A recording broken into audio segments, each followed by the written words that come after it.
بشر، جس شخص نے ایک ذرہ کی بمقدار نیکی کی ہوگی قیامت میں اس کو دیکھ لے گا، وہ نیکی ضائع نہیں ہوگی۔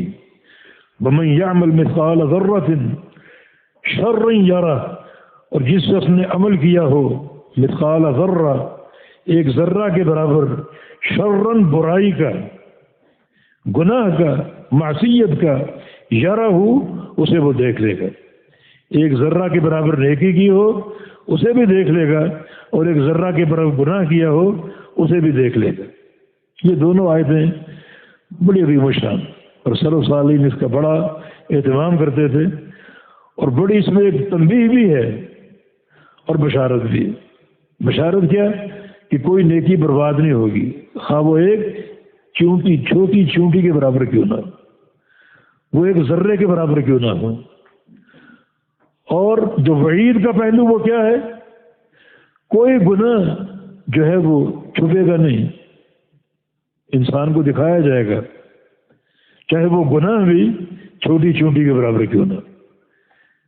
اس لیے انسان قیامت کے دن تعجب کرے گا کہ مال ھذا الکتاب لا یغادر صغیرۃ ولا کبیرۃ الا احصاها، یہ کیسی کتاب ہے، اس میں ہر چھوٹا بڑا عمل موجود ہے، اور کوئی عمل ایسا نہیں جو رہ گیا ہو، حتیٰ کہ چھوٹی چونٹی یا ذرے کے برابر بھی عمل اس میں موجود ہے۔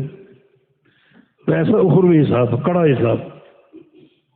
کعب الاحبار یہ یہودی تھے پہلے، بعد میں اسلام قبول کر لیا، ان کے ذریعے کافی علمی باتیں پہنچی مسلمانوں تک۔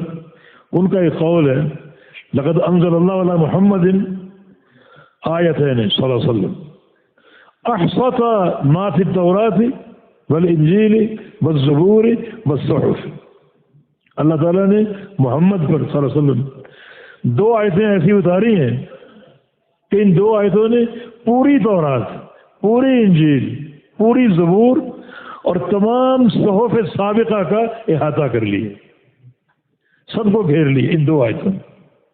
یعنی ان دو آیتوں کا علم ایک طرف ہو، اور تورات، انجیل، زبور اور صحف سابقہ ان کا علم ایک طرف ہو، ان دو آیتوں نے تمام کتب سماویہ کے علم کا احاطہ کر لی۔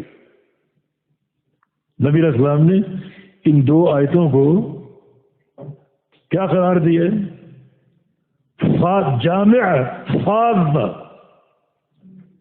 جامع اور فاضہ کا ہے ایک حدیث میں۔